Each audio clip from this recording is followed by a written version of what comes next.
Okay. Who started the recording for the February meeting of the Faculty Advisory Committee to the BOR?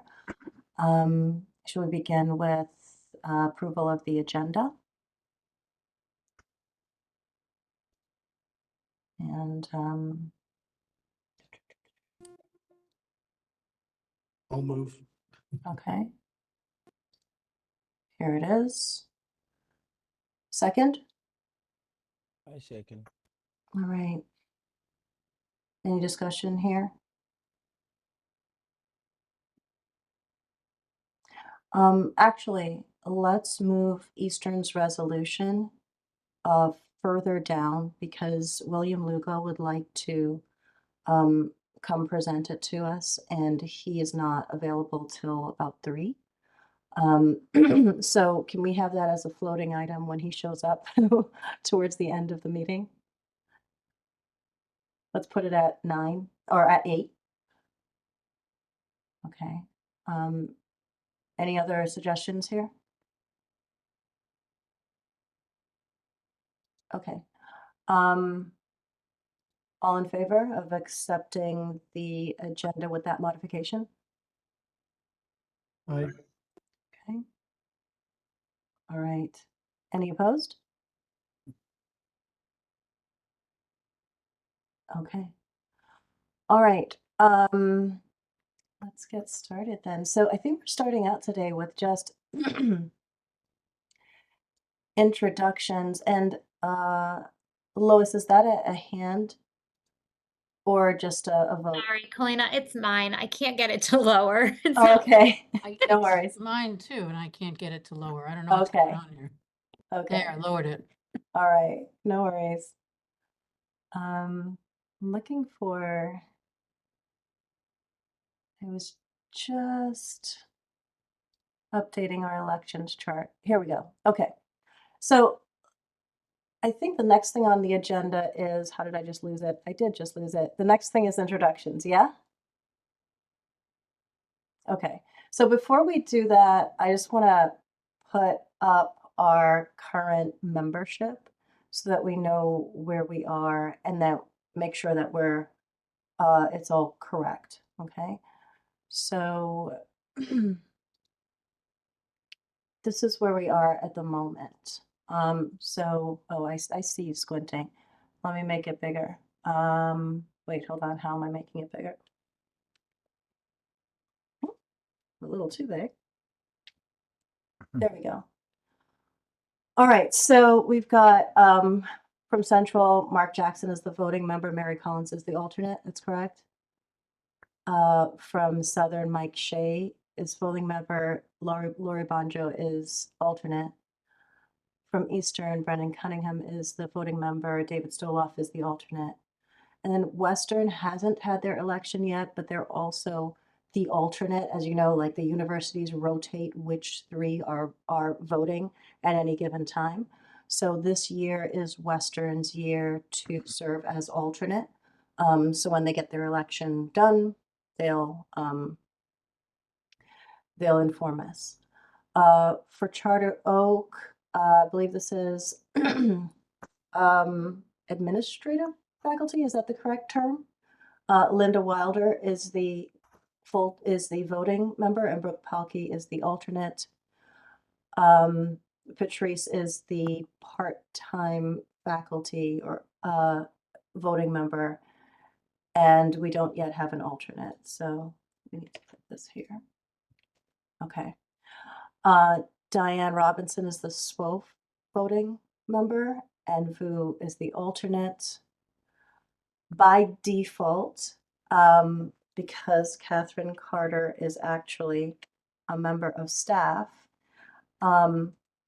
it seems that for the large colleges, I will be the voting member.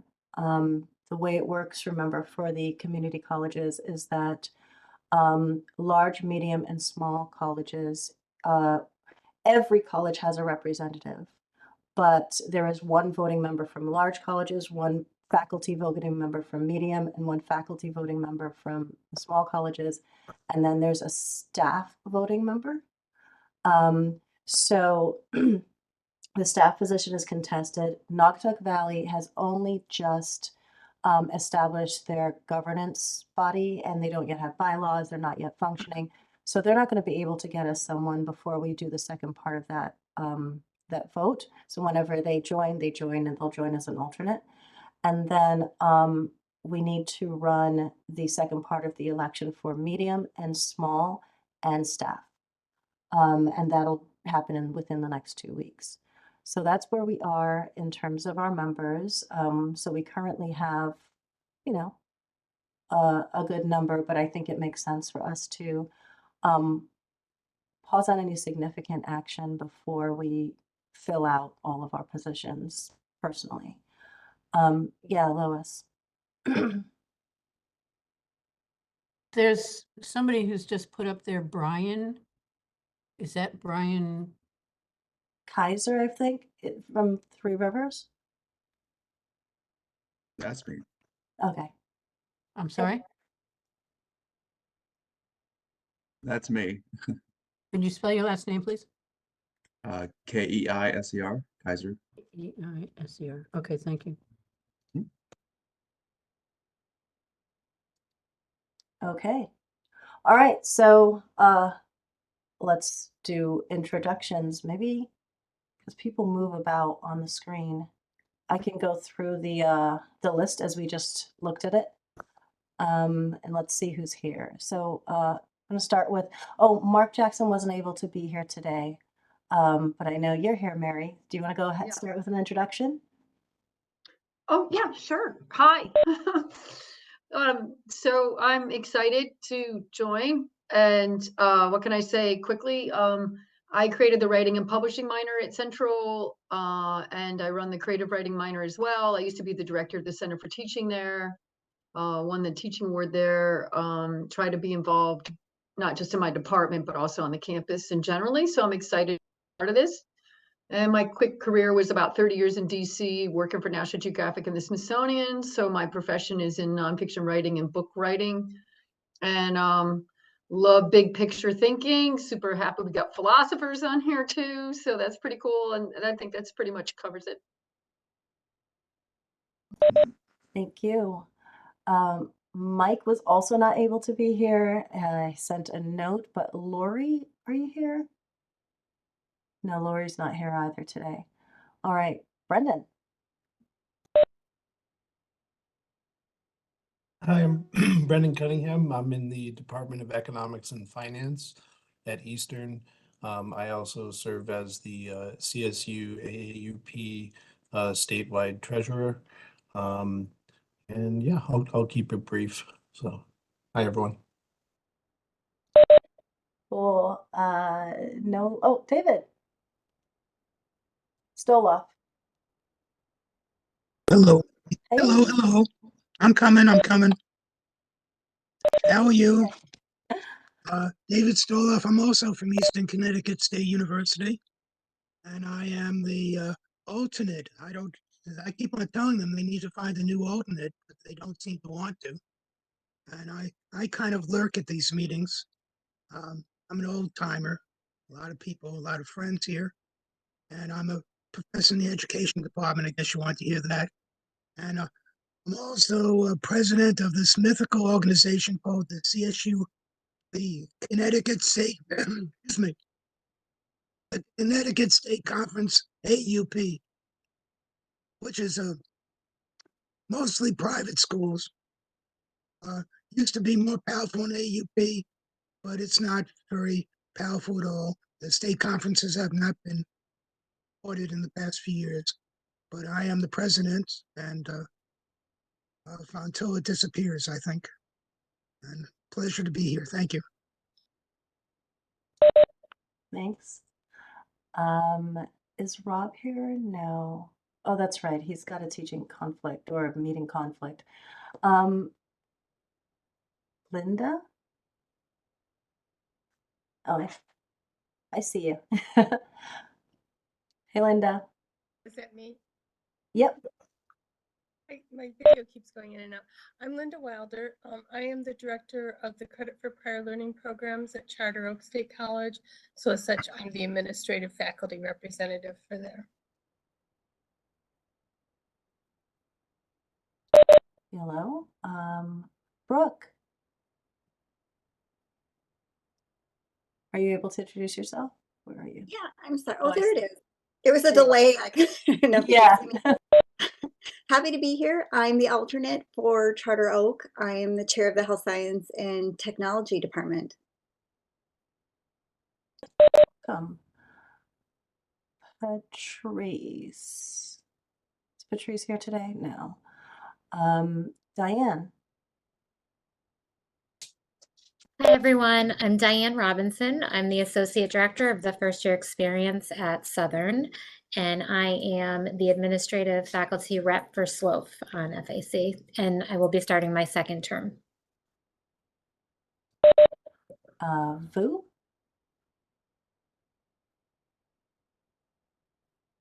Hi, everyone. I'm Vu True, Director of Support Services here at Southern Connecticut. I am the alternate for SWOF. I've been at Southern here for 8 years, within the system office for roughly 20 years now. It's been a while. Okay. Yeah. Welcome. Well, welcome back.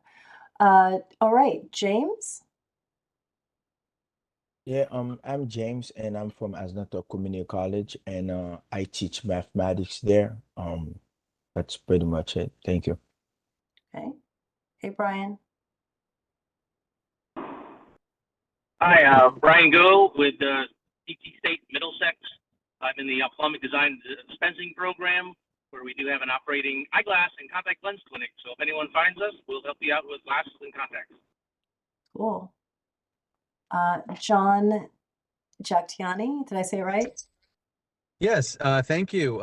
Pleased to be here. I am an associate professor of computer science and data science at Northwestern Community College. I just got elected to this like yesterday, so I'm brand new and very happy to be involved. I came into the system probably about 3.5, 4 years ago. Before that, I was adjuncting for a number of years, and prior to that, I had a nice, healthy, and graceful career in corporate, doing, technology management work. And I'm really pleased to be here. Unfortunately, I can't stay for a lot of the meeting because I have a conflict, but I wanted to at least introduce myself today. And then from now on, I'll free up my calendar so I can be on these monthly meetings. Great. Thanks. John Anderson. Hi, John Anderson here. I'm from Quinnebog Valley. I'm professor of English and co-coordinator of the Pathway to Teaching Careers program. I've been at Quinnebog for about 15 years and had a previous career for 13 years as a high school English and special ed teacher. Cool. Sarah Zorn. Hi, my name is Sarah Zorn, and I'm the program coordinator for medical assisting at CT State Capitol Campus. I'm also the chair for our faculty and staff forum, which is formerly the campus senate. And I'm very happy to be here today. Oh, cool. All right. So you are, say again for the faculty and staff forum. I got so. Oh, is that, it was formerly the campus senate, and now we have a forum where both faculty and staff participate. okay. Very cool. Matt Keeney. Hi, everyone. My name is Matt Keeney. I teach history at Housatonic. I got elected last semester to this position, and I'm replacing another history professor named Matt, who also teaches at Housatonic. Prior to that, this is my second year at Housatonic. Prior to that, I was adjuncting, and I'm really glad to be on the committee now. Jen. Hi, I'm Jen Long, professor of English at Three Rivers. I've been a longtime member of the Connecticut Coalition of English Teachers as well. Brian Kaiser. Hi, I'm a Guided Pathways Advisor 2, or Associate Director by definition, at Three Rivers CT State. I also teach College of Career Success and also teach the psychology at some other schools for about 8 years now. So. Great. Andre, I know you're not official, but you'll be the guy from Tunxus for at least now. Yeah, I teach economics at Tunxus. And yes, I tried to get myself replaced, but so far it failed. So I may have to run again because it's nobody's volunteering for this. I mean, I I had to. Well, never mind. We'll be lucky to get to keep you, but. Yeah. Oh, me next. Okay, so hi, Kalina Susanka, I teach philosophy at Gateway. Before I was at Gateway, I was an adjunct at Three Rivers for about 7 years. I've been chairing this committee for 2 terms, so the past 4 years, which put me on the ex officio member of the board, Joy, and a member of its Academic and Student Affairs Committee. I'm also political director for my union, the 4Cs, that's faculty and staff at the community colleges. Yeah, that's about it. Catherine Carter. Afternoon, everybody. Kat, I'm a Guided Pathways Advisor too, which, as Brian had said, is a very nondescript answer for being an associate director in Guided Pathways Advising. I've been at Manchester now for about 3 years. Prior to that, I was at Asnuntuck Community College for 6 years as the academic and career advisor over there. And prior to that, I worked in the School of Communications down at Quinnipiac. So this is my second meeting. Happy to meet everybody. I too have a conflict. I've got a student appointment at 2 o'clock, but moving forward, I'm looking forward to spending, it looks like every 3 weeks? No, once a month. The first 2 Once a are month. really close together. Once a month, spend the Friday afternoons with y'all. So thank you. Great. And Lois. I'm Lois Amy. I'm Director of Educational Technology at Norwalk Community College.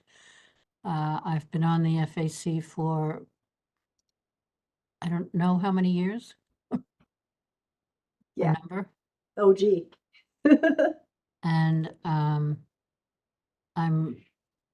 I've been the secretary for the last, I don't know, 4 years, is it, Kalina? Yeah. And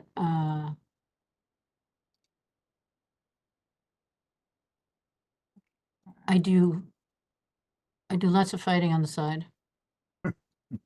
This is true. All right.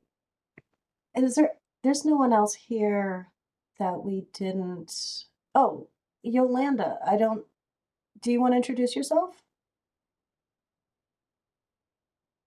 Totally up to you. Okay, maybe not possible. All right, so nobody else that's here that we didn't. Yeah, I think we got to everyone, right? Okay. So on the agenda, it says nominations for chair positions, and that was because I was totally caught up in the anxiety of who's chairing the meeting.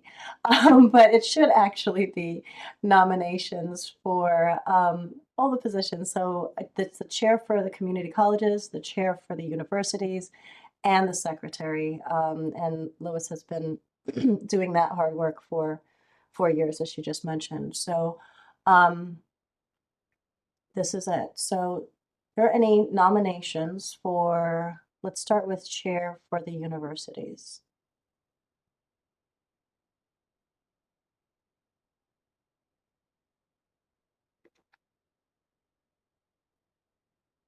I'm just representing Central and Mark, and he wanted to nominate Brendan Cunningham. Great. From Eastern. Okay. Speaking on his behalf. Sure. And I know that I heard from Mike Shea with the same support. So anyone, is that it? Can we close that?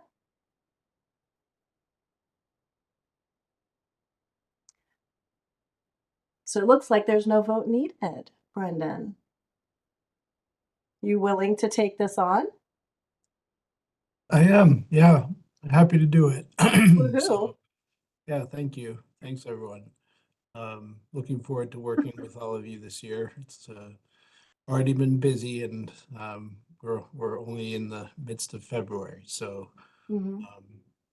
hopefully we can do some good work. I think we've done a lot of good work up to this point, thanks to Kalina, Lois, and Dave Blitz. So yeah, I think it's the committee has a great amount of potential to do good things across our campuses, and there's also a large number of challenges.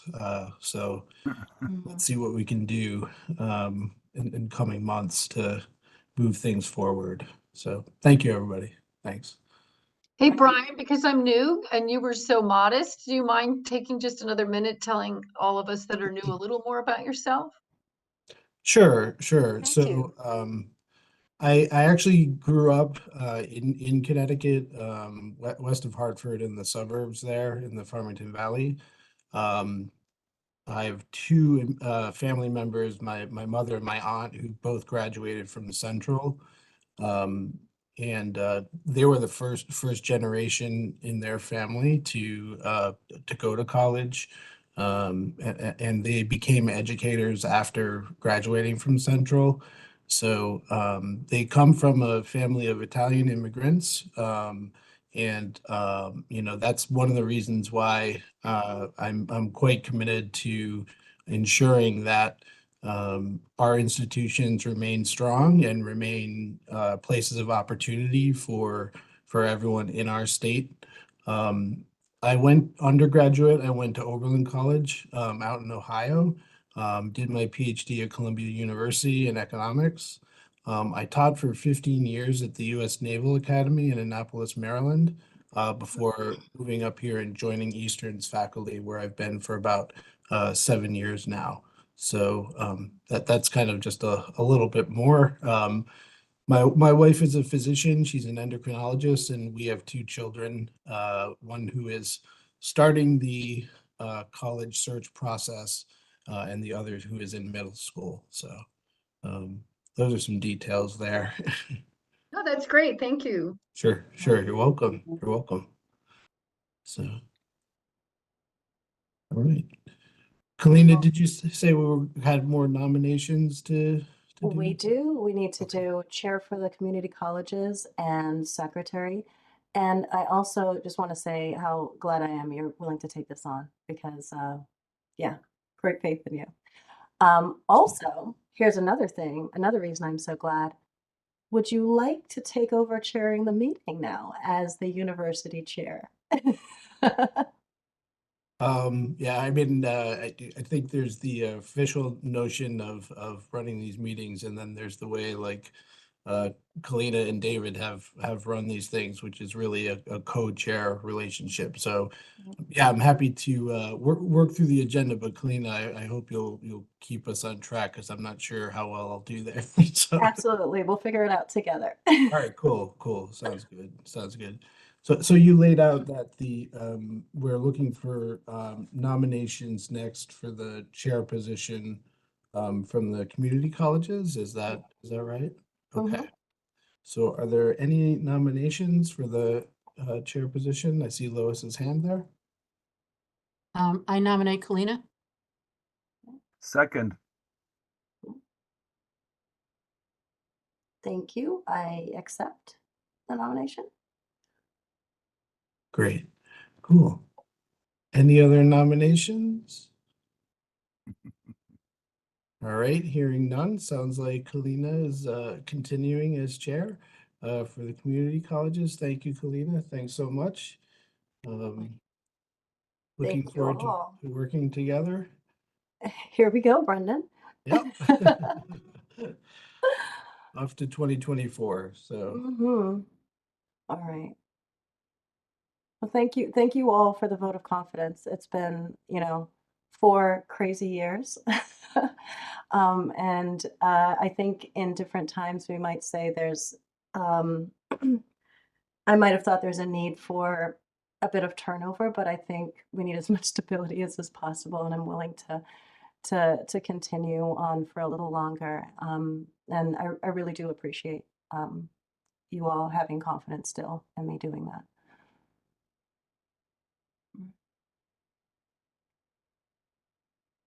all right, great. Congratulations, Kalina. And then yes, thank you, Kalina. Thanks so much. Okay, so do we have any nominations for secretary for the committee? like Tony to Lewis. nominate Lois. Second.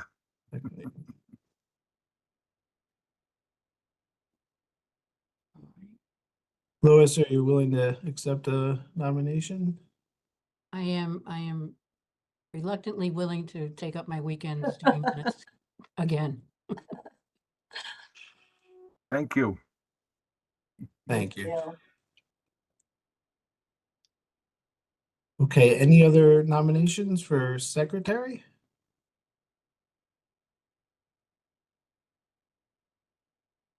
Okay, so I haven't heard any other nominations, so congratulations, Lois, by acclaim. Thank you. Thanks again for your continued work on behalf of our students and campuses. Yeah, you provide so many insights about sort of where we've been and where we might be going. So really appreciate everything you've done, and thankful that you're continuing. So Thank you, Brenda. sure. Okay, so I think we've wrapped up the nominations part of things. And I guess we were next gonna try to cover the legislative schedule and and a little bit of the governor's state of the state as it applies to the CSCU system. The legislature is now officially in session, so committees are meeting. The state of the state kicked things off this week. There's been a couple of different presentations by OPM on finances and legislators have participated in those discussions. But I wanted to ask Kalina if she had some insights into what's been happening in Hartford, and I was hoping she might be willing to share her thoughts on where we are and what's been happening. Yeah, sure. So, as you know, the system has figured out how to, from a $140 million deficit, make a certain amount of cuts, and they've said that if they get less than 48 million from the state, they would be forced to, in addition to all of these course reductions, service reductions, and elimination of like contingent positions, have to also lay off full-time permanent staff. So when the governor gave his speech, the only mention that he made of our system was he said, the budget is making our largest state grants ever to our state colleges and UConn. Seize the opportunity. That was it. Yesterday, when Jeff Beckham, who is the OPM, I forget what the role is, the OPM guy, was presenting his budget to the Appropriations Committee, he very clearly said when pressed about higher ed, he goes, there are no cuts, right? We haven't cut anyone in higher ed. However, it's clear that at least, let's say the fringe benefits, using the word cuts is difficult to navigate, but certainly the fringe benefit restructure has shorted us by tens of millions of dollars. So there's at least that issue, and it remains unacknowledged by both the governor and by OPM. So nothing new was offered in the budget. So now we have, as of today, 87 days left in the session. The higher ed appropriations, so appropriations is going to put out their budget on April 5th in response to what they hear at the hearings that are happening over the course of this month, and higher ed appropriations is scheduled for February 20th. It's a Tuesday, and public comment begins at 7:30 in the evening. And then after appropriations puts out their thing, then there'll be negotiations right up until May 8th. There's also talk of a potential other, the higher ed committee is really interested in this. So who knows if they might schedule something to just find out what the effects of this underfunding is on us. So we will see. Let's see, what else is, I think that's basically um, the gist of it. I happen to know, because of, and Brendan, you too, our association with groups like Recovery for All, etc., that there will be some bills that propose new, whether it's capital gains tax or something that might support public higher ed as another avenue to proposing reliable funding for us. But at the moment, we are exactly where we were before the governor made his address, as far as I understand. I think there's some bonding money in there that I haven't quite tracked down yet. There's like a good, I know there's like 90 something million in bonding money for Yukon. I don't know what we have, but yeah, that's all I've noticed so far.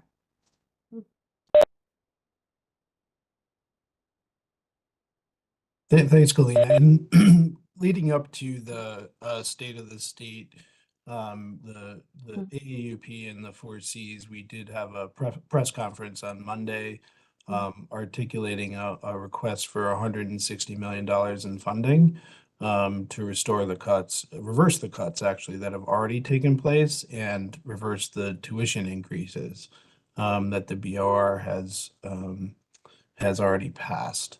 So we definitely have faculty from, both CT State and the CSUs who are working hard to sort of bolster resources that are available for our campuses and our students.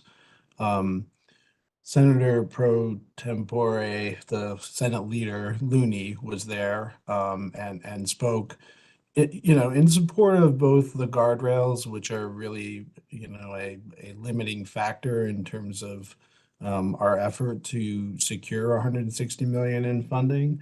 But he also spoke strongly in support of a need to actually do something to fix what a lot of people are describing as a crisis, a looming crisis on our campuses. I think the quote that he gave was that we cannot be insects trapped in amber from 2017. We have to react to circumstances, and we can't allow the guardrails to hold us back from that. And Senator Slapp was equally well, he was there at the press conference and spoke strongly in favor of our campuses and the need to provide adequate resources and investment in what we offer for our students. So that kind of push continued on Tuesday with a press conference by Connecticut for All. And then on Wednesday, I know there were faculty in the Capitol talking to legislators and handing out flyers to advocate for our communities. So, but any comments, questions, concerns? Haiku? Oh, go ahead, Luis. Was there any kind of implication from the OPM that there would be no, that they felt that the CSCU system needed to be restructured before any funding would be given to them? And maybe they're questioning the use, the way some of these funds are being spent on administrators at the system level?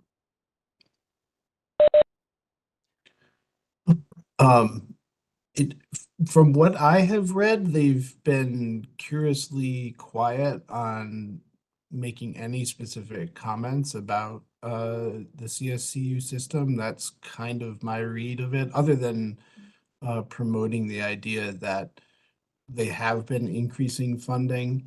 And I'm not sure that's exactly an accurate description of what the administration has done with its discretion when it comes to our budgets. And we can probably talk about that a little bit. I think legislators have been pushing back and saying there's been a little bit too much potential for ARPA funds to be moved around in certain ways that confuse and muddle the situation. So I would say the one thing we should keep an eye out for in terms of restructuring recommendations is this effort by an outside consultant, NCHEMS, to write a report about our campuses. We don't know what that report will say, but they have made restructuring recommendations in the past in other states, I think most recently in Pennsylvania. So we don't know what they're going to say. We don't know their scope of work.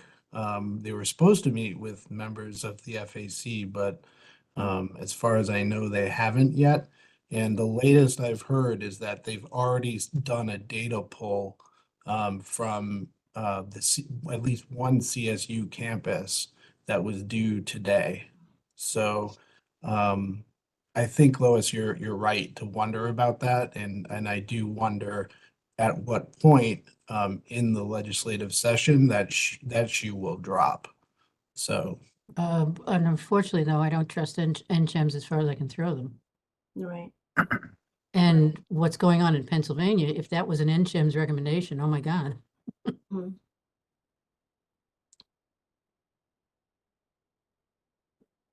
Dave Blitz has his hand up there. Dave, did you want to say something? Very briefly, just as an emeritus member of this group, I hope to be able to continue my presence, but that depends on a number of factors, not quite in my control. That said, the report that we approved at the last meeting to the legislature, that has been finalized, and I'm, in fact, as we speak, clicking on the link to send it to everybody. And it included all of the various amendments to the extent that we could actually fit them in, plus some further additions that Kalina and Brendan suggested based on the meeting that we had. So that it's another page and a quarter in length. But it does suggest a restructuring, right? And basically what, if I may remind us of what we sort of implicitly accepted last time, it's the notion of the CSCU as a system of systems, starting off from its constituent units, namely the 4 universities and the 2 colleges, not a top-down starting off from the system office and passing through a complacent and obedient board of regents. And secondly, we talked about, we suggest again, this is something that you folks can work on more if you think that there's some prospects of being able to accomplish it, given that they've now split the system office into one in Hartford and another in New Britain, the latter occupying itself with the with the 2 colleges, that there should be either a formal or a functional split of the system itself, that the board has not been able to uphold the mandate of maintaining the distinct missions of the colleges and universities. It hasn't issued a report for who knows how many years, if ever. And so consequently, that's a further element of possible restructuring, along with reducing the system office from a command and control center to one which advises and assists the board, very much like the FAC is supposed to do, as explicitly stated in the statutes, but difficult to do because of the lack, for example, of an agenda item for the FAC at board meetings, never mind a vote. So you could take a look at that again. There is an elements of a strategy of working bottom up, focusing on the institutions, their autonomy and integrity, along with the distinct missions of the colleges and universities, in order to, in fact, restructure a dysfunctional, an isolated and dysfunctional system, which we currently have. And also, by the way, finally, let me say, our critique of systemness. This notion that everything should be centralized, a term which does not appear in the dictionaries and is proposed by the National Association of System Heads. So there's a little bit of self-serving there. But instead we propose, or we suggest, the system of systems approach, and that's worth developing further. So I don't want to say any more than that, but you'll find in your email the final version of it. I have just clicked on the link, and you can hear the little bing of it being sent to all of you. With last night's edits, David? Yes, with yesterday's cool. edits. Everything has been included. And as a result, you can distribute it. I plan to distribute it widely at CCSU. Great, thank you, David. And Kalina had her hand up there. There's my bing, so. So I've noticed that Chelsea is on the call, and I don't want to like call you out, Chelsea, if you're not prepared to talk, but I do think that I did not give a full report on, let's say, the bonding for the system, and that maybe you could fill in that if you're prepared to do that, and anything else you're willing to share with us today. I don't want to preempt your report for the board. And Chelsea is, I don't want to mess up your last name. Is it Nealon? Nealon. Nealon is our new government relations person. So I know many of us have not had a chance to meet her yet. So I'm so glad to see you on the call. Could you maybe just whatever you're willing to share with us? Well, to that bonding specifically, one of the main things that we've been talking about, on top of clearly the funding need, that we've talked about with OPM, Secretary Beckham, the governor's office, and every single legislator we talk to, is the bonding dollars that have been allocated, not fully authorized since 2017. I think we have about $335 million that has been authorized by the legislature. They've already cleared it, but it has not yet been placed on the bond commission agenda. So while that's a big number, one of the real pieces that we're pushing is in every legislative breakfast, and when I tell you every conversation with the legislator, is the health and safety related pieces of that bonding package, which total up to about, when we itemize it out, about 53 million of that 335 million. And so we have been asking legislators to kind of see what they can do to loosen the grip from the governor or OPM's office, because the legislature already did their job. And now it's up to them to put it on the bond commission. And we're making the case of this isn't just, we're not building any new buildings here. We are looking out for the health and safety of the faculty, of the staff, and of the students. We don't need a roof caving in. And so we are making sure that everybody is aware of this. And it seems like this was not a well-known fact. And we just had a meeting 2 weeks ago with Finance Chair Maria Horn to bring this to her attention. We've talked to the Commerce chairs, we've talked to Rep. Walker, we talked to the governor, OPM, and they seem to be open to possibly making some movement on that. So that is also top priority on our radar. And we're currently going through the rounds of legislative breakfast as the session starts. And to each and every set of legislators before we wrap up any presentations, that's a main piece that we continue to press. And so just wanted to let the quick update on that. And Kalina, you pretty much summed up accurately exactly kind of what the governor's budget came out with. There's no real additional bonding dollars for us. And yes, while it's been funded at historic rates, that's not entirely accurate, and the new fringe calculations completely cut into that. Right. And so we are continuing to make that argument.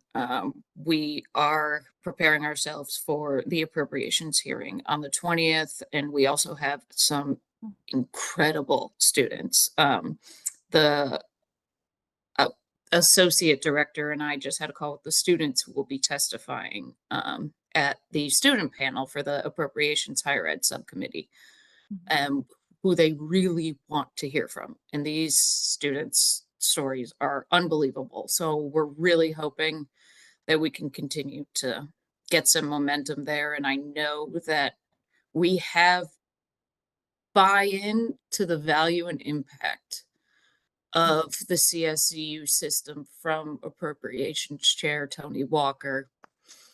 It's just a matter of if we are going to continue to keep these guardrails in place or not eliminate the spending cap.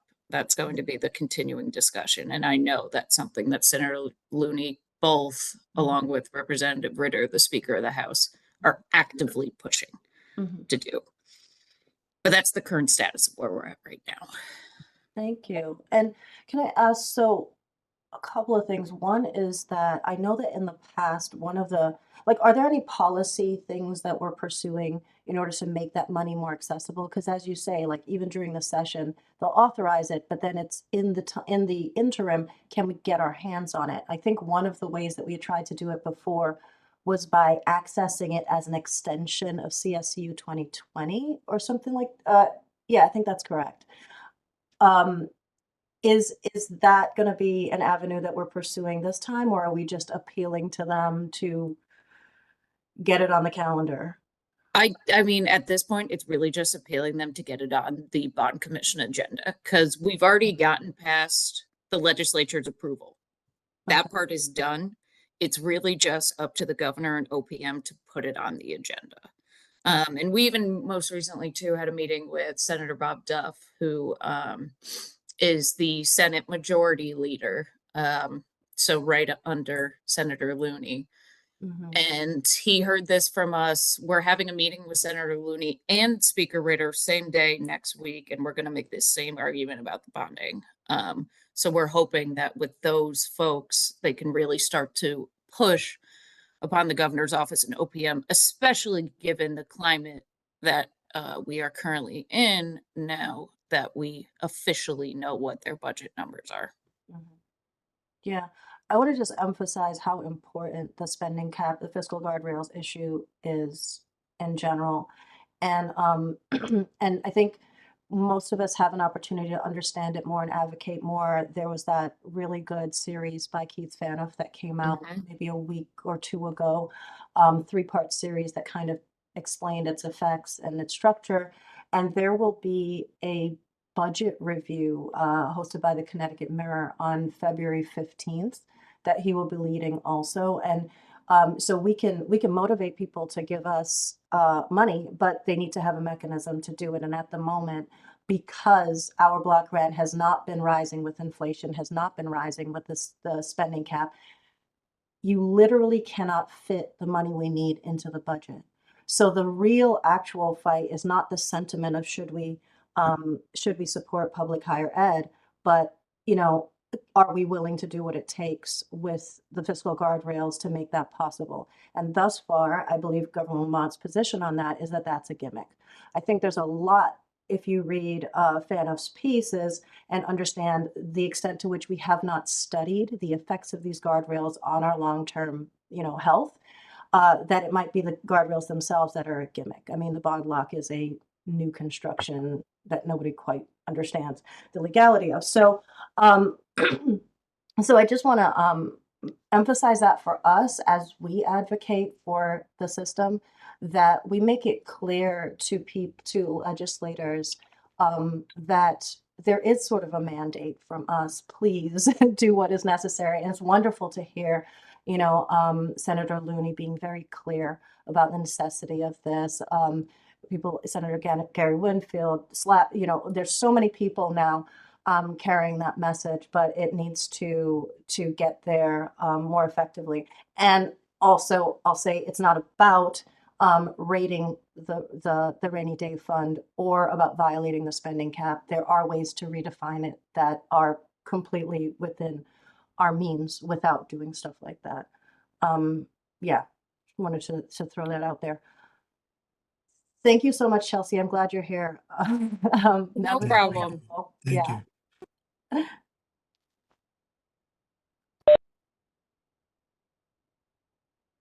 All right, any other comments, questions, suggestions when it comes to the legislative schedule, state of the state, that sort of thing? Okay, so the next agenda item was the report from ASA. ASA is sort of the curricular committee. That's the way I tend to think of it for the system as a whole. Kalina has attended that committee for a good while, so I was hoping maybe she could share a bit of what's been happening there. So Kalina?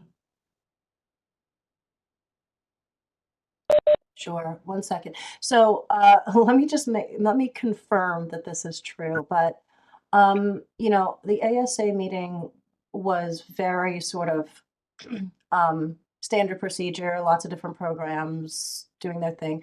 I don't necessarily see anything, of sort of system-wide import, which is what I usually report to you all.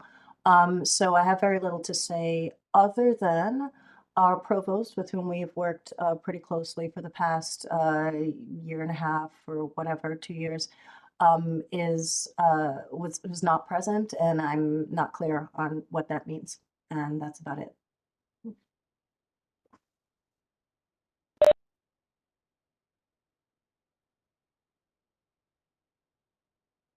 Okay. Thanks, Kalina. Yeah, it would be helpful to know, probably have an update on the system provost's position. And I think for a good year or two now, at least in the CSU campuses, our individual provosts had been meeting with the system provost. Are those conversations continuing? Have they been paused? Where are we in terms of system-wide provosting, if I could turn that word into a verb. I don't know if I should. But in any event, so yeah, we'll move on from there. And the next agenda item is the retirement incentive proposal situation. So there was a Hartford Current article discussing that particular proposal and sort of where it stands in processing, at least when it comes to AAUP. But I think actually there may have been some commentary on the community colleges as well. I think from my understanding is that at least faculty in both of those areas, the unions are in active discussion with the system office and the Board of Regents about their proposal. And also the president of CSU AAUP recently sent out a fairly detailed description of the history of where AAUP has been on this proposal, and the 14 sort of proposals that the union itself presented to the system office, each of which was largely rejected.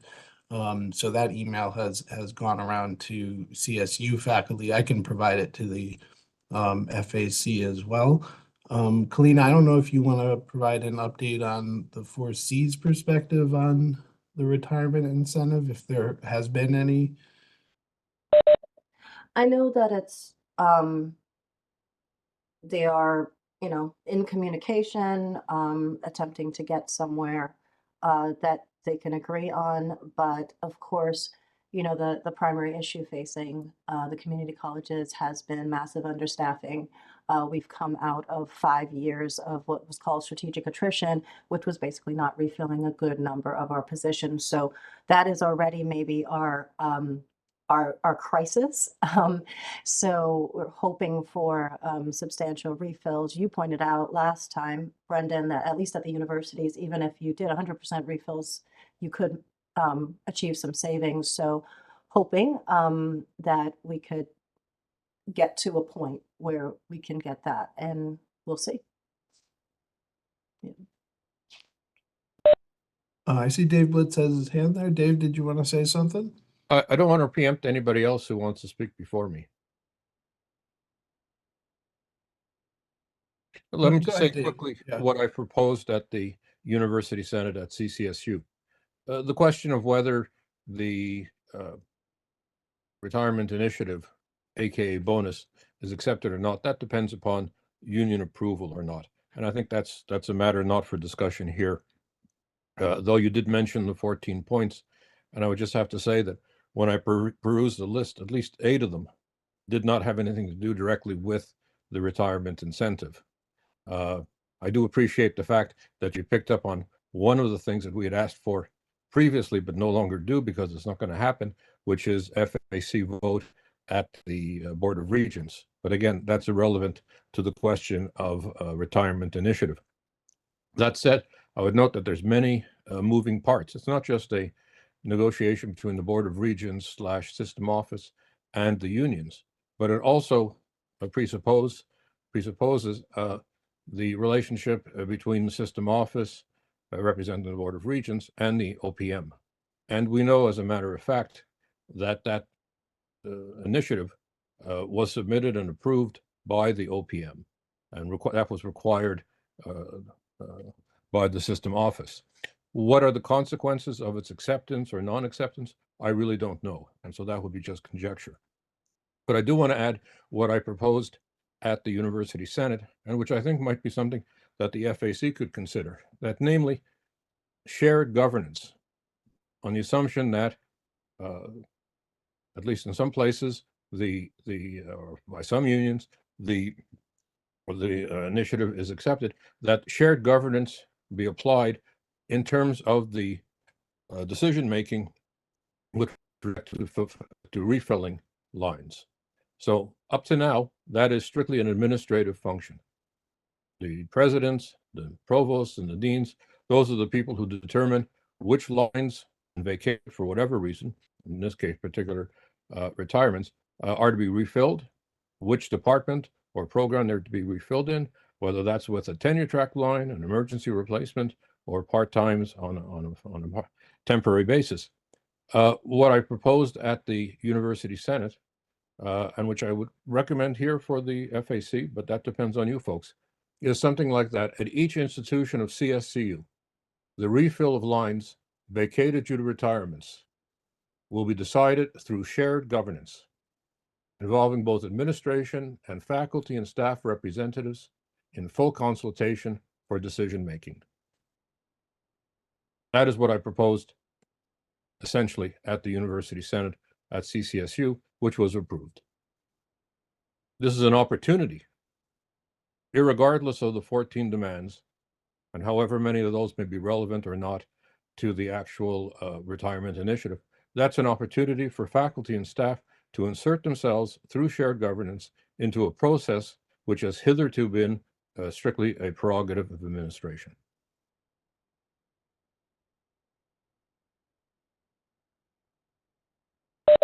You know, I can share the formulation in the chat room if you want. Please do. Thank you, David. Thank you. Other comments on the retirement incentive proposal and sort of where we are and in that process. More discussion.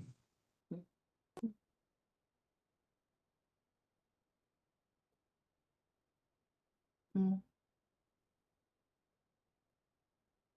Well, I'll just say, in response to David's suggestion, that especially when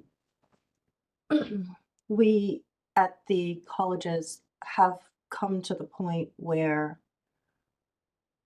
there's sort of a serious erosion of our ability to serve students. And it's really important that people in those offices and in those classrooms can speak to that. I think there's great value in saying that there should be an element of shared governance to weigh in on this, and that it also offers a little bit more pressure in a system, you know, from the folks in contact with our students in a system that's very, very top down. That said, I like the language. I'm a little hesitant today to take any significant actions until we get all of our voting members present, just almost as a matter of courtesy. And I don't know if this is urgent, so my recommendation might be that we have this on the agenda for the next meeting. Do you see any loss to putting it off by a month? Okay. Up to you as co-chair.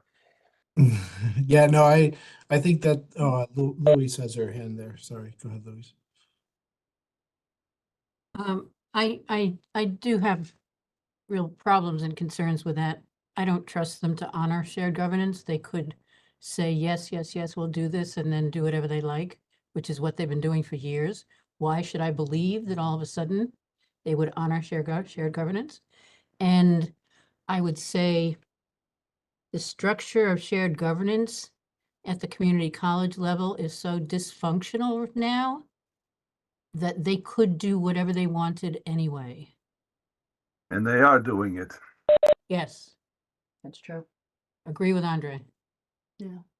However, one of the things that I'm hoping that's going to happen, at least at Tunxis, is we got to gather all those people that are somehow connected to this shared governance and start coordinating at the local level and figuring out what the hell to do to actually have some serious input. Because right now the process is so dysfunctional that God knows what the hell that, it's such, I mean,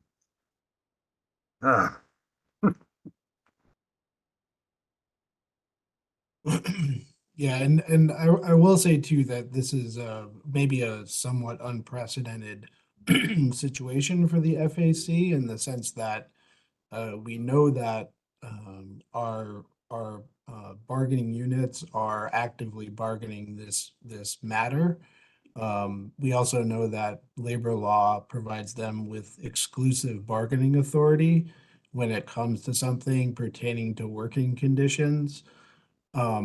And so I think it would be good if we as the FAC wanted to ask ourselves, how we synchronize what we're doing with what the union folks are doing without kind of stepping on any toes or disrupting that process. So I do think we should continue to talk about this. I do think that shared governance is extremely important. And I think we should definitely make sure we have this as another agenda item for our next meeting. And yeah, if people have more thoughts or ideas about how FAC could most effectively contribute to the development of this proposal, that would be fantastic. So any other hands or thoughts, or we'll make sure we put that on our agenda for our next meeting?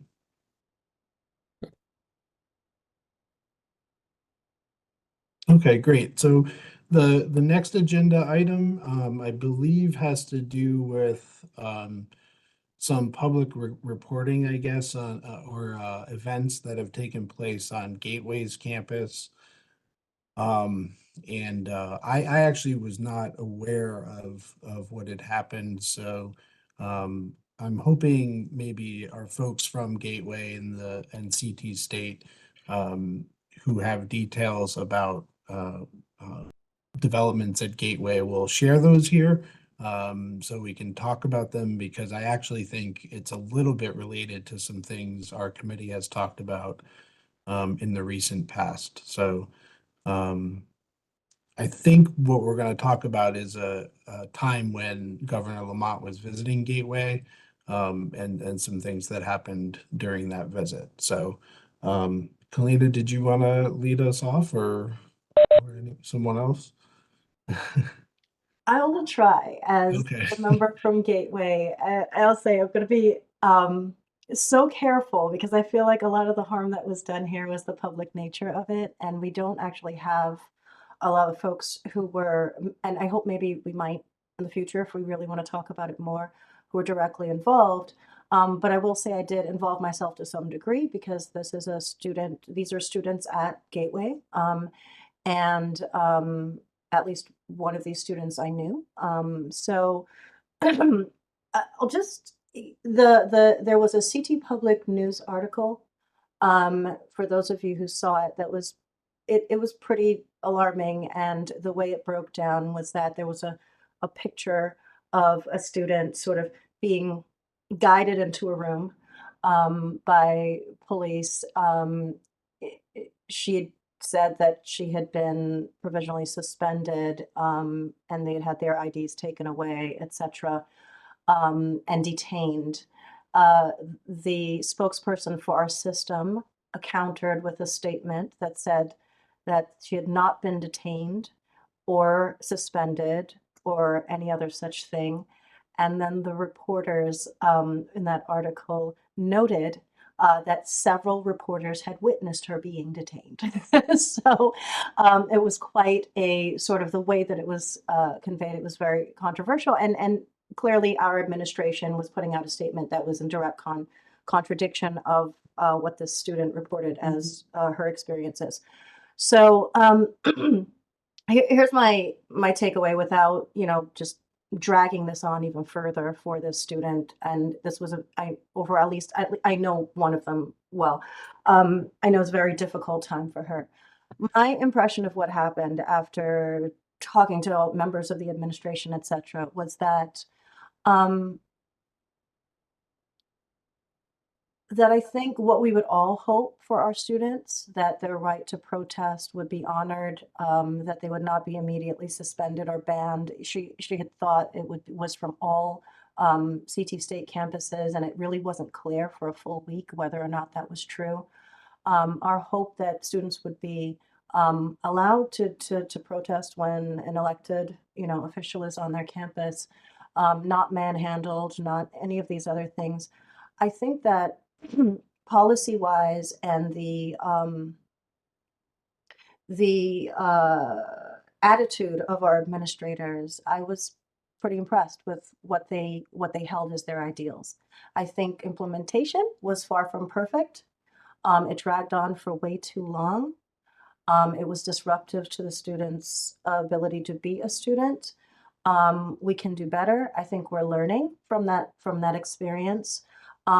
I was very heartened by the leadership of CT State and the attitude and the care with which they tried to handle the situation. I think communication was poor. It was terrible. And there were so many layers, right? CSCU was making statements while it was happening at CT State, but also at a particular campus of CT State. I don't think it could have gotten that out of hand if it were a single campus handling their business in that way. I think the statement that went out was not informed, and it hasn't been corrected, and that remains as a bit of harm because the student, in effect, has been called a liar publicly, and that has never been corrected. Perhaps it will be, these things are delicate, which is why I'm tripping over my own words right now because I don't want to make anything worse for anyone.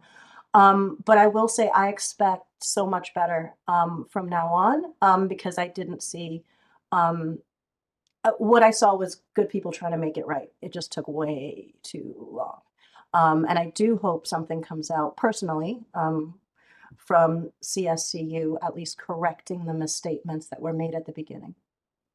That's it. I don't know if I was helpful or not.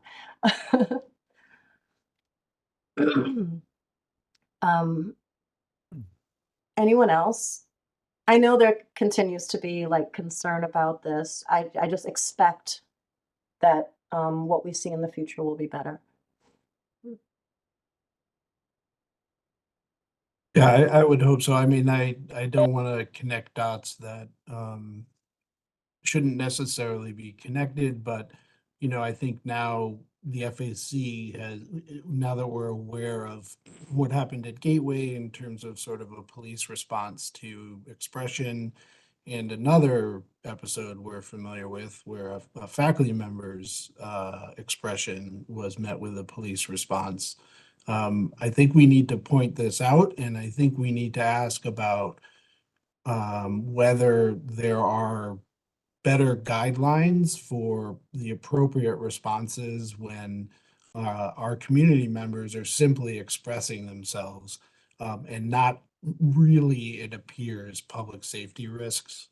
These are academic institutions. These are places that are supposed to be open to, free expression as long as safety is assured. So I hope that this is not the beginning of a trend where we have sort of police response to expression of ideas and opinions on a regular basis. So Lois, did you have your hand up? Yeah, I just want to say that I am a little concerned about not only how it was handled, but the lack of understanding about what happened. I was at a committee meeting a week ago after this happened, and it was characterized by someone at that meeting as students having lunged at Lamont. Now, Lamont has a security detail. They're not going to allow anybody to lunge at him. And the fact that that term was used at all really, really bothers me, because that's evidently how it's been being characterized. It would be nice to have, and I don't know if it's appropriate to have someone come here or just have a statement clarifying what actually happened. I will say that folks were, in a tailspin that day, because there had been some protests at Southern just recently. And then it wasn't just the governor at Gateway, it was the governor, it was members of federal government. I think there might have been elements of Secret Service involved. Like, it was layers and layers and layers of security and law enforcement, which is not something that most of us are familiar with navigating. So I think folks were not, were overly, I don't know, alert that day. But yeah, no, you're right. And I think, again, that is the continuing harm, that it still is, that the student has gone through this distressing thing. And it has not been clarified that it did in fact happen. Yeah.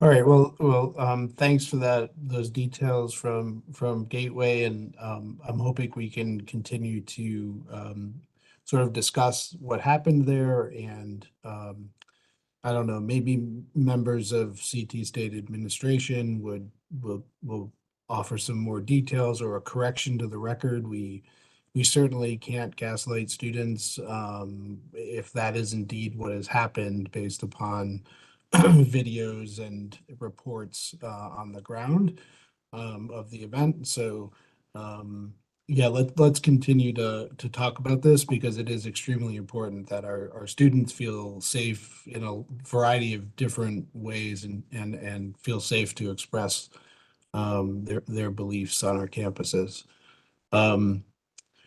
Okay, so the next agenda item is old new business, but it looks like that is empty. So unless I'm misreading it, Dave Blitz has his hand up. So Dave, go ahead. I'm sorry to have spoken for a third time. Next meeting, I will only speak twice, then once, and then I shall be silent. But I wanted to mention, first of all, I want to congratulate Brendan on assuming the co-chairship for the universities. I think he's going to do an excellent job, and he's well prepared for it. There was something I would have mentioned at the time he was being nominated, but I was afraid that he would then decline, which is as an added bonus, not only does he get to chair the FAC this term, because it's an even year, but also the Finance and Infrastructure Committee. You should succeed me as a member of that, and I think that's a considerable improvement. A philosopher being replaced by an economist. Don't mention this to anybody in my department. They would get more upset with me than they already am, given that I'm retiring. But in any case, Rich Balducci should be informed. I'll do that for you if you want. The next meeting is on the 14th, and may I add, enjoy the spreadsheets. Thanks, David. Thank you. Sure, yeah, that would be great. I am someone who does enjoy spreadsheets. I don't know, maybe this is Spreadsheets Anonymous, and I shouldn't have admitted that, but thanks, David. Appreciate it. So, okay, great. So, any other items people would like to offer in terms of old new business, or our next meeting is March 8th, so hopefully everybody can get that on their calendars. I don't see any hands. If there's anything anyone would like to mention, Kalina, go ahead. Yeah, I just want to remind us that we moved the Eastern Resolution further down, but I don't know that William can get here before 3. And I don't know what we want to do with that, if we want to go away and reconvene or if we want to bump him to next month. What are your thoughts? So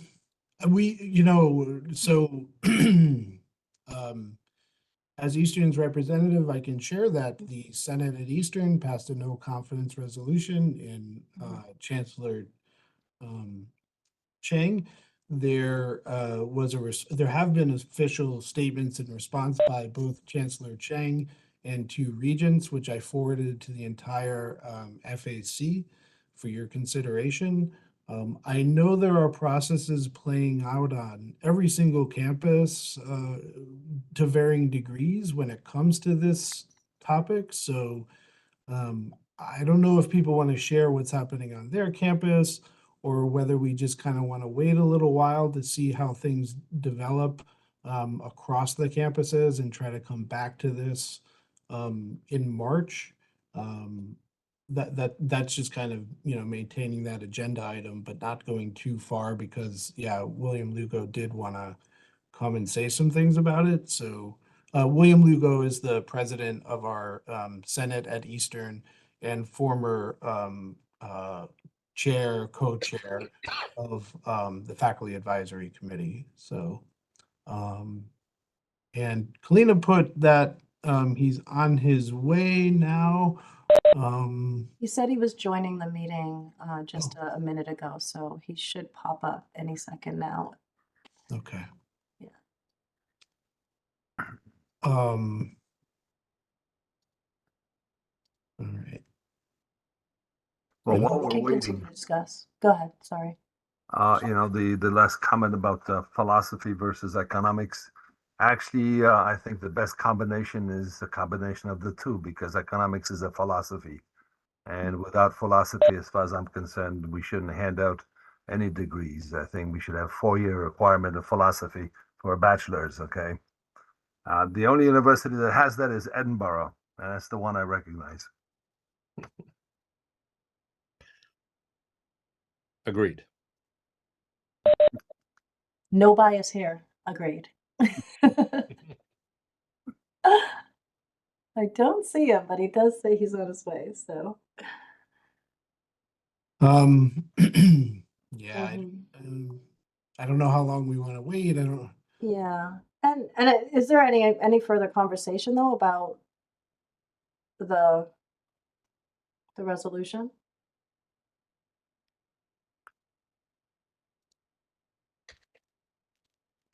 Interesting. Real question I have is, a vote of no confidence, is that going to have any impact? Just wondering. I mean, these people seem to be totally deaf to what we say anyway, so I don't know. Yeah, that was my question. Actually, that was really my question. And I believe that resolution was being circulated on my campus, but we haven't dived into it. So I don't know, but that was an item agenda in our last meeting. They didn't go, develop it yet, but I think that's something that's circulating on the campuses, so I don't know. I mean, it makes us feel good to say these things, but Jesus. I feel like it's telling that, oh, and I believe there he is. But I think it's telling that we are unsure how meaningful this is, and that itself is something that we ought to respond to. In terms of the voice of shared governance as FAC, that is definitely, I think, a topic of discussion. Lori, I saw your hand. I'm sorry if I missed it. Or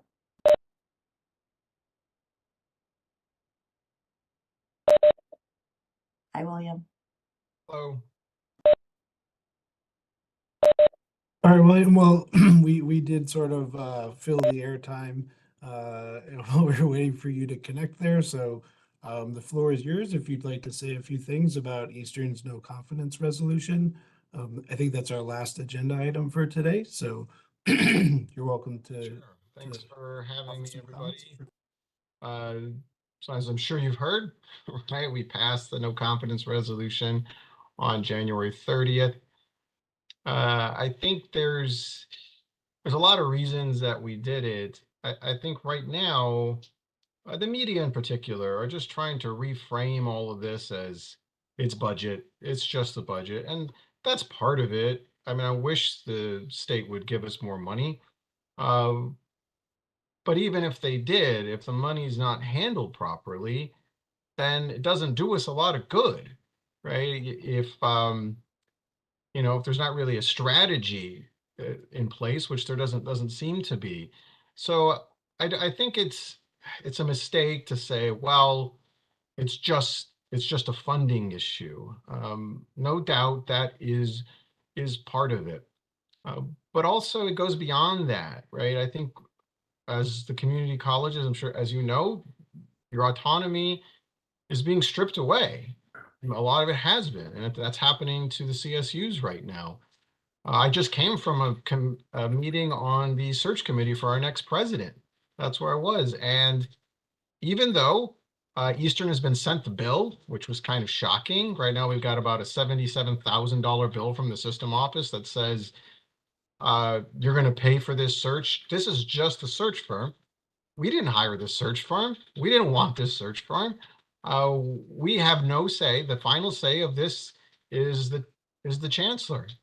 But we're being asked to pay for it. So that kind of really is a shot to our autonomy. And that was something else. That's something that I think all of our institutions should be concerned about, is that the way that searches were done was it was a board. The board would have the search committee. That's gone. The chancellor has the final say of who gets picked. He has a final say of what the search committee looks like. Shouldn't be a surprise that originally there were no members of Eastern on the search committee. There's an advisory committee, but the search committee is the only one who interviews the candidates. We had to fight for 2 spots, but we're outvoted 5-2 on these. So our autonomy is being stripped away. I know the ability to sign our own contracts with independent companies. We wanted to sign a contract with a marketing firm. You probably heard about it, BISC, which wasn't a good contract at the beginning, but AAUP got involved and they helped negotiate it to where it's acceptable. But now the system office is saying, no, we're going to try to veto it. So that's another one. Then, of course, the last issue is this retirement, right? Where the retirement incentive program, AAUP just got a response that said, we want to be able to make sure we get our campuses should be able to decide what the fill rate's going to be. And they rejected, right? No, you're not going to be able to decide that. I mean, even things like curricular issues, we should be able to decide to limit these online courses that are going to be offered. Nope, rejected, right? So the autonomy of our system, of our institutions, is being eroded constantly. And then the last issue is stability. Like, I don't know what is happening at the system office, but it seems like every other day we get an email that someone's being fired or someone is being or has resigned. It's my understanding, like, I want to know, where's the system provost? Do we have a system provost right now? This is the number 2 person in our system. I heard 3 weeks ago that he was fired or maybe resigned, but he's gone. That was 3 weeks ago. There's been no announcement. The meetings have been canceled. From my understanding, the last academic council meeting was run by a regent.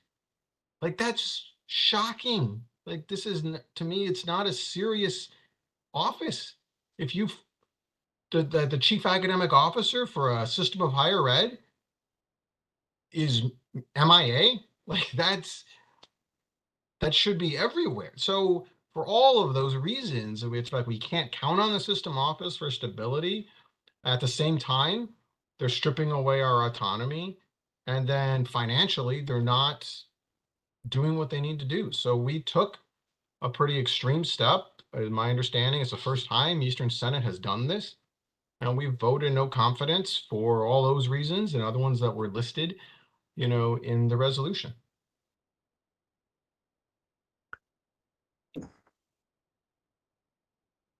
Mary, you had your hand up. Did you want to say something? Yeah, I had a question about how, as I'm a journalist, so how are you shaping this narrative and getting your story out? And I'm a new substitute person here from Central, and Mark couldn't be here today, but I'm the alternate. But I'm a journalist, and when I'm listening, I'm very new, so I'm just listening. But the capacity to control your narrative has been poor when I listen to all this in terms of how we communicate to the state citizenry and the public. And that's where your power is to circumvent with a better narrative. So what kind of framework is in place for getting out the things, Lugo, that you're saying to us to tell that story in a way that people are listening to it? Is there some sort of framework that's working or not really? I think yes and no, right? I think that in terms of my statements, I think there's two things going on in terms of the statements, and then are they being displayed accurately? I think in the Mirror, my statements were displayed very accurately. There was a story on WFSB again. I met with them for half an hour. I think maybe I had 2 minutes when they aired it. I thought those were displayed very accurately. I think the hard part when it comes to the narrative is they want to kind of set up a binary narrative, that it's the finances, isn't it? Right? Why don't you that it's the governor versus our system, right? And so I think it's trying to work through that. And so sometimes it works better than others, but I think it needs to I mean, that's again, I'm not denying that's not a problem, right? I would love to have an extra $100 million from the state, but also trying to bring attention that it's not just those finances, it's gross mismanagement, right? To trying to bring that up. Some take it on, but and some don't. So that's a challenge, and I agree.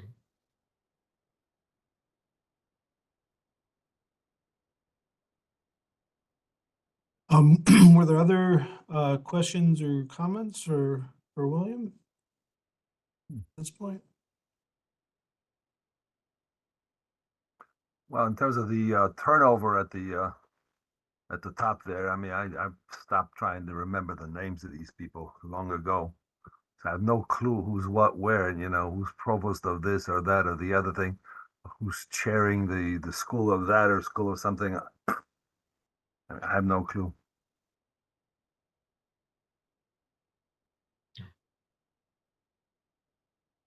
There are two hands. I don't know who was first, so. Lois was first. Okay. Well, I was going to say, Kalina, you can go first.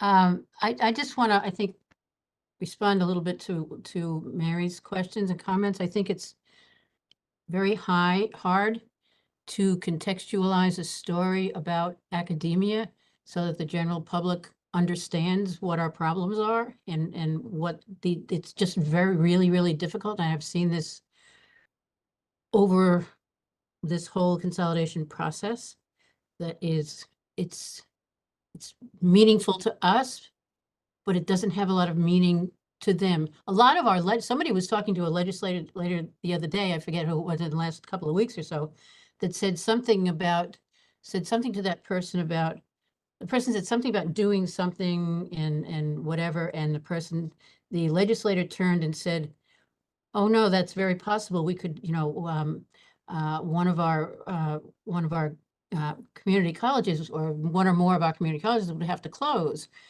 And the person turned around to that legislator and said, don't you realize that you have closed all 12 community colleges? They're already closed. So the nuances are really difficult to get out, to get people to understand. That's all I want to say. Thanks, Lois. Kalina, did you want to offer something? Yeah, and I'll echo that, right? As someone who, with Lois, struggled for 5+ years to get the story out of what was actually happening. And it was the same sort of story, right?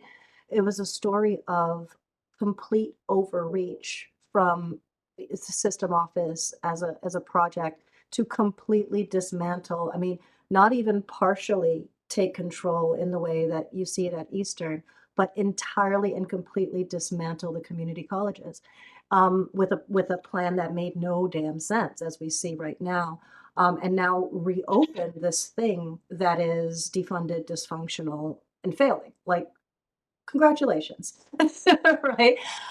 So yeah, conveying that message, even when it was as dramatic as what we were undergoing with an actual restructure, was just so hard for those reasons. I will say though that what that really makes me wonder is, what is the role of what is now the chancellor or of the system office, and to what extent is the mandate of that position actually preserving public higher ed in a way that serves the state, or is the entire job description to enact a series of cuts and destruction so that we are an increasingly less a financial burden on the state, regardless of what the final, the actual product at the end of it is. And that seems to be, because we've been through, I mean, think about the number of leaders that we've had for the CSCU system right now. What has that cost? And then also, what have they produced? Advocacy for our funding should certainly be part of that, but that's not happening, right? Like, a well-functioning system with transfer should be happening. That's not happening. So, I just as a matter of discussion, William, do you see, there's certainly aspects of the individual, but do you see that there's a problem with the office of the chancellor itself, right? Or the system office itself? Because you've led this committee for a while, you've dealt with it for a while. Oh yeah, no, it is, I don't know how you could view it any other way. I think just the dysfunction of, in the turnover, either he can't work with other people or nobody can work for him, right? You've had, the experience that has been shed out of the system office, where we would at least have some confidence that the people that were in place understood who we are, is gone. And so I think what we see now is, I believe, a system office that's kind of doing what the governor wants, right? And that is to continue to shrink our system.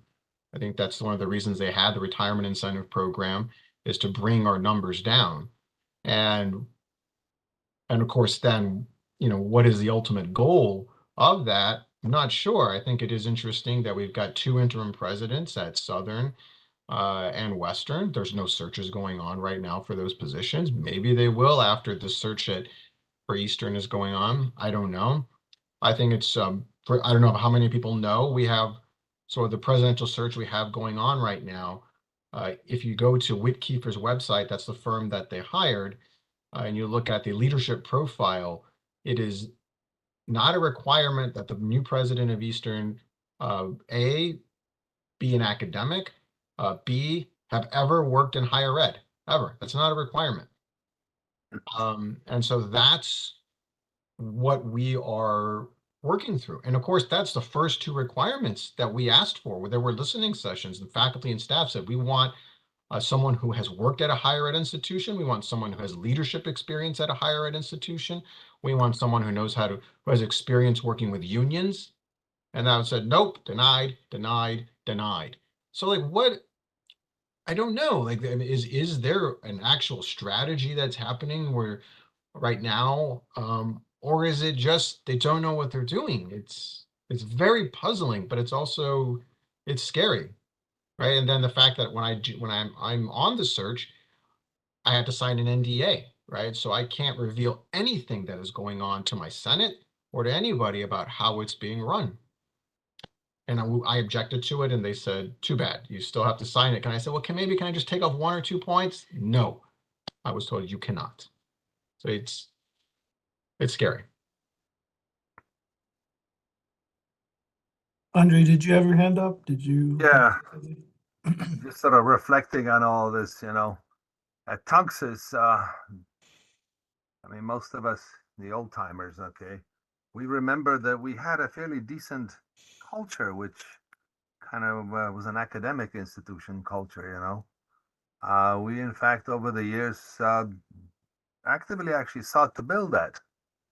And then when this unification thing started, all that stuff went to hell, you know. And so it seems like indeed the intention is to destroy these institutions as academic institutions. They want a factory, or you know, they want a high school, or I don't know what it is they want, but there's certainly none of these people seem to have any understanding or appreciation of what a college or a university is, or what it is to be an academic. They're all, I don't know, they're from another planet. I mean, you know, and they don't give a damn. Okay, once I you know, I had a chance to talk with Susan Beisowitz, and I said, you know, 10 years down the road, people are going to ask, whatever happened to the community colleges? And it'll be your goddamn fault. If basically they're, I don't know, they're destroying our mission. I mean, they're destroying us as institutions of learning. I mean, really, it's just, ugh, never mind. Just venting. Thanks, Andre. Thank you. James, did you have Yeah. something you wanted to mention? Okay, thank you. Yes. So I just have like two questions. The first one is that so that's something that I'm starting to sing lately. So I don't know if that's going everywhere, like in every campus. Maybe it's just like my mathematical sense. Usually I like to look for patterns into things. So one thing I'm noticing is that majority of decision that is being made, they're not coming from people that are like instructors or work at the school. They just come from like, I don't know, corporates or businesses, that kind of thing. Do you guys have that sense that people that are leading us are not truly intellect designer of the education system? I don't want to say things, you know, beyond my realm, but that's a pattern that I'm noticing. Is that something you all seeing happening on your campuses or around your community? I don't know. That's the first thing. The second thing, for your search, sir, supposedly you did not get a good candidate and therefore it fails. What do you think that will happen to your campus on that sense? Because I don't believe that you would be forced to pick somebody. That's one thing. Last but not least, with your vote of no confidence, where can you take that to if you says that the system is being under the governor and the governor is leading the system? So, you know, where is the essence, the effect of all of that? Again, sorry for all the questions. I'm a new person. I'm not trying to start a ruckus. It's just I'm a mathematician and I sort of like have reasoning and logic around things, not emotions. So when I'm saying things and I like patterns, when I see patterns, I like to call on them, and based on patterns, I do predict things. So that's why, again, thank you. Yeah, sure. The in terms of the search and whether it fails or not fails, the way that the search has been structured, again, everybody, whether they're on the advisory committee or whether they're on the search committee, has had to sign a non-disclosure agreement. The search committee are the only ones who have votes, right? So the system office essentially has 5 votes. Maybe you could say 4. I think the provost at Central is also serving, so because they could say 4. And then lastly, it's been structured to where whatever that comes out of the search committee, the chancellor has the final say. So I don't think we're going to be in a situation where the search is going to fail because they can pick whoever they want. And if the chancellor picks, let's say, somebody that the advisory committee, which is made up of Eastern people, if they object to it, they can't say anything. They can't say, well, we didn't pick that person, right? They can say, we followed you know, the recommendations of the search committee, which he has his direct reports on. So I don't think the search is going to fail. But in that note, sir, you see, this is where I don't quite get the sense of what's going on. For instance, you just said this line where if the chancellor got the final say, then what's the point? I can understand like if you have like two candidate or three candidate, like let's just say you have two strong candidate, three strong candidate come before the chancellor. Now I can understand where the final say comes in. That makes perfect sense logically. But if you say the chancellor got the final say, now, this is the part that makes no sense at all into the logic of mathematics. Why do we even have a search committee if the guy have the final say? And if the firm that they hire decide the bullet point where they don't want this, they don't want that, they don't want that, why even bother get as a committee reading papers, interviewing people? Where is the sense of that? Again, I'm sorry, I'm not trying to create something. I'm just trying to see the logic and the sense, the rationale into that. Because if you are going to be like, I'm gonna make the final decision regardless, then all of these people sitting around wasting their time, we could have been doing something better with our lives. In a way, I mean, I'm not trying to start something. I'm just trying to get the rationale into this. Because if there is a chance search do fails, for example, I've been part on a lot of search in my campus several times. For example, I have two of them that actually failed when we were trying to get a biology instructor. So I believe that system office or whoever was with us was like, okay, well, this needs to happen. But us as a committee realizes that the people we're trying to brought in, they did not have the expertise necessary to work with us or to serve the institution. So as a result, we declared that we have nobody. So guess what? And we had nobody. And at the same time, we wanted certain specific people, but the good thing is we're able to compromise. They give us that, but at the same time, they send us people on their own. And then from there, we realize the people that they have sent, they didn't get the right qualification. But as a result, they disqualified themselves by themselves. But still, we're able to send the people through. And then from there, there were like two good candidates. They had to decide which one is better. That's why I said that logic works.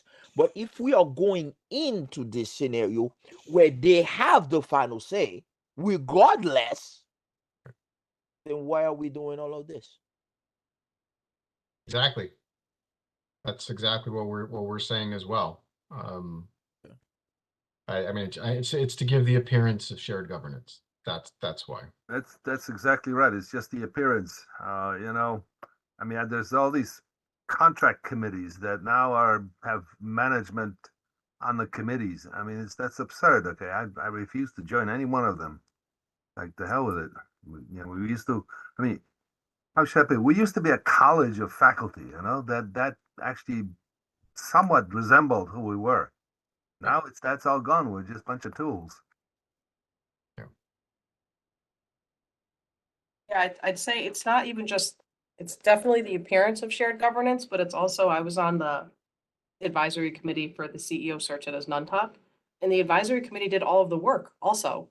We set up all of the open forums. We did all of the interviews. You had to go through, all of the resumes and everything, and it felt like, right, you're gonna do the work. We're gonna make it look like we're a team on this, and then at the end of the day, you have absolutely no say in what's gonna happen. So. Yeah, exactly. I mean, with our search, right? We were told, well, there's going to be listening sessions. We had listening sessions. I took notes. I wrote them up. I verified them with the campus. This is what we said. Everyone said yes. I sent them to Whit Kiefer. I sent them to the chancellor. I sent them to the board. And then the job description comes out and it's like, wait a minute. That's not what we said. Like, I thought we were working together here. I thought this was a shared governance model. And Yeah, I almost fell over when I had to sign my NDA. I was like, what? I work in public higher education. I'm signing an NDA? Okay, seems Well, see, the thing is, we're not an organization of professionals to them. Correct. We're a factory. Then that becomes, man, that becomes so wrong. Where is the moral ethics in that? So I think somebody said something 10 years down the line. How is this gonna look like for the state 10 years down the line? You know what I mean? Like me, for example, I can disclose this. Unfortunately, I came from a country where we have strong people that have education sense because my government doesn't understand education, and you see the result of my country, Haiti. So that's where I came from. So we have strong people that have great minds, great foundation. But the fact that we are being governed by people that have no self-respect for education, no belief in it, here we are 20 years later. I'm talking about since 2000, my country's been down a road where I think you've seen the news where we at now. So all I'm trying to say is that this is a warning sign. I'm not saying this is what's going to happen to the United States, but I can take that small torpedo and apply it here. When we have people that doesn't fit a description of what they're supposed to lead, nothing good will come out of it. And since 2000, my country's been battling, and now we're in 2024. Here we are. Here we are. And let me tell you, I'm fortunate, to be here to receive that and education, and I'm blessed for that. I thank God for that. But not too many people have this privilege, and we have a good thing going on here, for especially for our state. So I'm pretty um how do I say this, fortunate for that and grateful for that. But if we don't really sit down and think this rationally, have meaningful conversation, and trying to explain the situation in a way, it's gonna become more than just a money issue. It's going to become a skill issue down the line. And we can solve a money problem in a way or two, but reviving the skill issue is gonna probably take decades to really bring that back. So, as a warning sign, I think that's something we should be thinking about when we should be approaching with a clear mind, not emotions, not feelings, but with good judgment and moral and ethics on that. Okay, so that's all I can say about those things based on my understanding. This whole thing really comes down to the governor, for crying out loud. I mean, I remember when we had the accrediting body visit Tunxus, and I publicly said to them that they are participating in a fraud because the application was fraudulent. They put names of faculty that supposedly formed the curriculum, in fact, that were not at all involved, including my name. I got thrown out from that process. But the problem is that if the governor wants it this way, the accrediting body isn't going to do anything. So they participated in the fraud, and the question is, as far as I could tell, the only way this is going to change is if we have some change in the politics up top. That's it. Yeah. It seems like we have two governors, and they're both just as bad. Yeah. Lena, you've had your hand up for a bit, so. Yeah. And I mean, to just speak to something that you were saying, James, and also to answer one of your questions. So like the skill issue that you talk about is not 10 years in the future, it's right now. We know that we have issues with healthcare staffing, with teaching staffing. These are urgent issues that we need to deal with right now. And it's the very institutions that actually turn out these workers that we are underfunding and, undermining their nursing programs that have gone through at our, colleges that are the affordable programs for these well-paying jobs that we can provide to people, that just because of all the transitional upheaval, not to mention the financial troubles, like God knows what we're doing to those amazing programs. So it's happening right now, and it's and still no response. As far as the effects of the governor, I mean, part of what we have to realize is that, ultimately the chancellor works for the board, and 9 of the 15, I believe it's 15, 9 of its members are appointed by the governor. So yes, we've had 2 governors in a row who seem pretty fixated on a certain path for us that isn't healthy. One of them just took his chief of staff and had him run the system for until he retired. And then, you know, the other is now we're still on this, but you know that there's undue pressure on whoever leads this system to just do the bidding of the governor. And it seems to me that it should not, for a system that serves the state in this way and such vulnerable populations, it should not come down to the luck of the draw and who we get as governor. There's just way too, it needs to be more democratically decided. And, you know, I want to suggest that there is a deep structural problem here, that we should spend some more time talking about and thinking about, and perhaps put together a subcommittee to really address and maybe make some recommendations about this position that seems to just be necessarily destructive. Like the conditions of holding the position are that you destroy the system, it seems, and take all control away. There's also the issue of, you know, where the hell do these people get their ideas of what education should look like? And I think they're all listening to Bill Gates. I mean, he's obviously an expert on education because he dropped out and made millions. But, you know, he's an idiot, okay? And they think that we can be replaced by Khan Academy. I think that's how they see the future.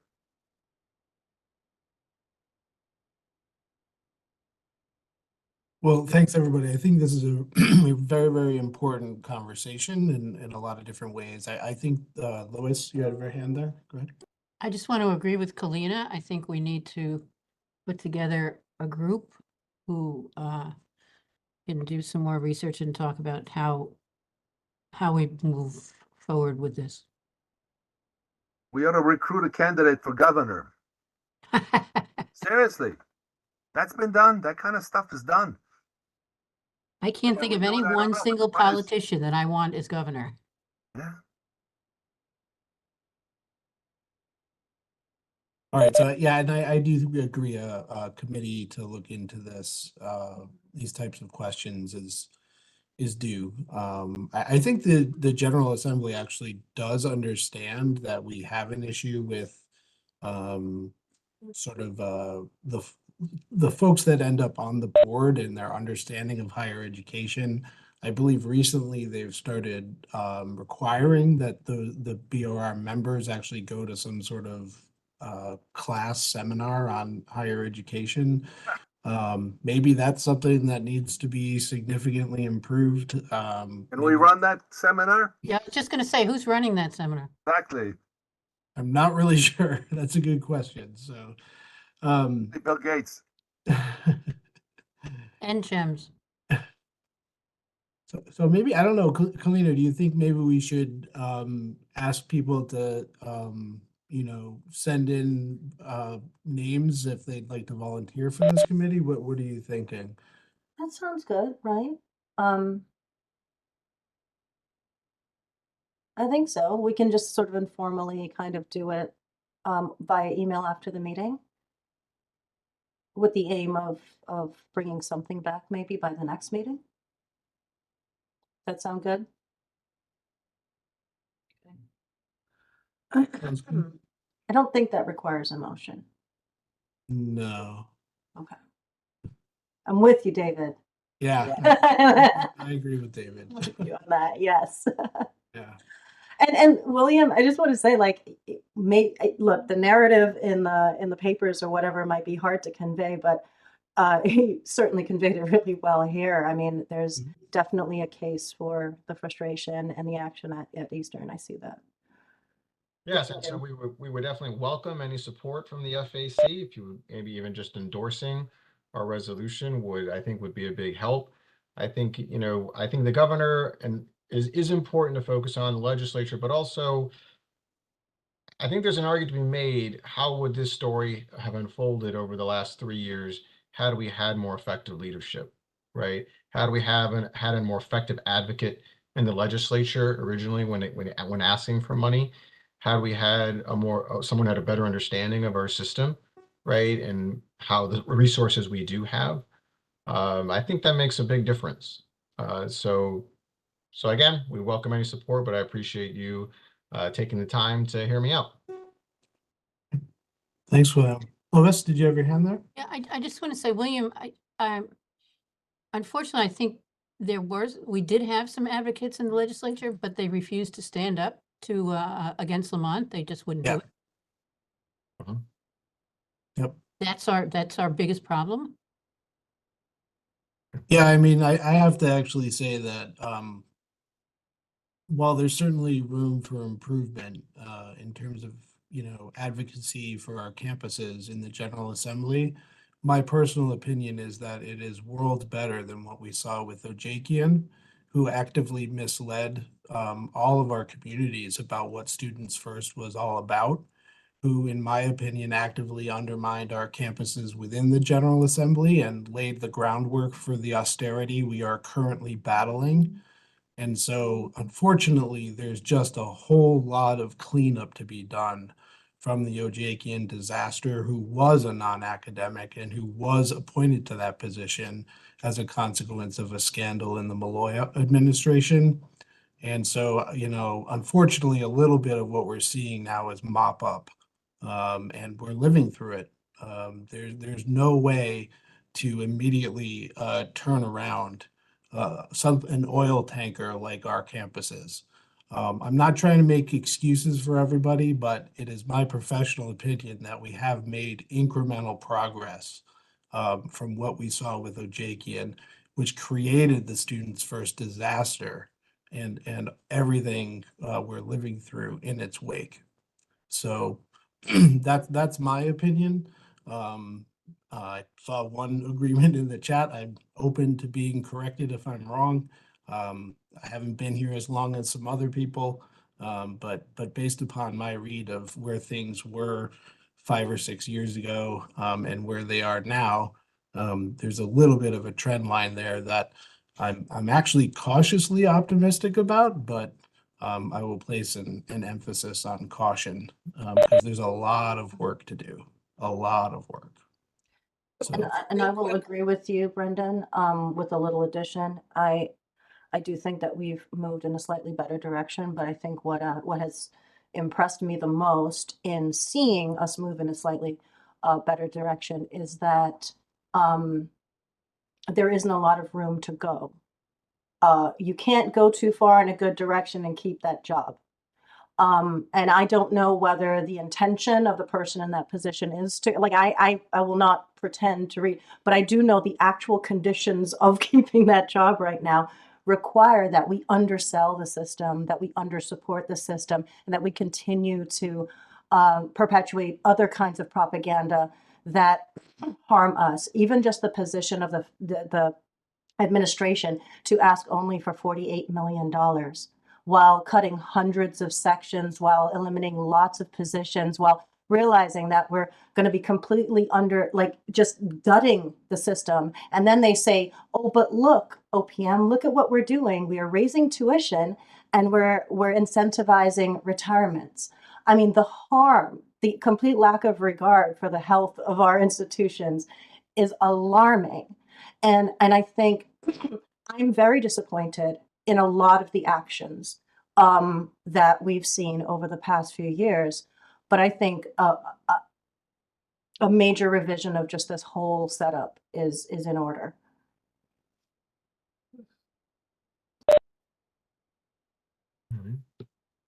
Agreed. Okay, well, I don't know if there's more comments or things that people would like to mention, but yeah, please do, if you'd like to volunteer to work on some of the issues we've discussed today, please reach out to me or Kalina, and we'll get that effort going, and hopefully we'll have something to offer come the March meeting. There's going to be a lot happening towards the end of February, including some important hearings in the General Assembly. So we'll have a lot to talk about in March as well. Other things people would like to bring up, like I said, I didn't see old or new business in the agenda. February 20th, Kalina is saying, is the important hearing there in the General Assembly. I'll just ask because it'll make it easier for Lois. If anyone's here who hasn't introduced themselves who would like to, at them, you don't have to, but if you'd like to, that would be helpful.